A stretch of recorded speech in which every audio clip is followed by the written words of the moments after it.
പൂനെയിൽ അമ്മയുടെ പരിപാടി നടക്കുന്നു. ആ സമയം അവിടെ ടൈഫോയിഡ് ബാധയും ഉണ്ടായിരുന്നു.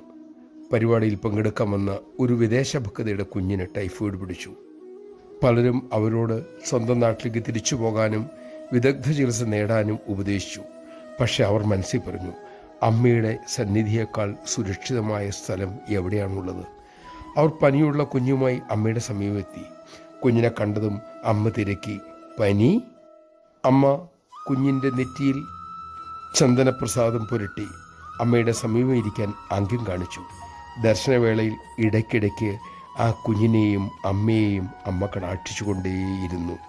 അമ്മയുടെ കൃപയാൽ അടുത്ത ദിവസമായപ്പോഴത്തേക്കും കുട്ടിക്ക് പരിപൂർണ സുഖവുമായി. നമഃശിവായ. വൈദ്യോ നാരായണോ ഹരി. ശരിയായ വൈദ്യൻ ഈശ്വരനാണ്. അതുകൊണ്ട് ഏതു മരുന്ന് കഴിക്കുമ്പോഴും ഈശ്വര സ്മരണയോടുകൂടി കഴിക്കുക.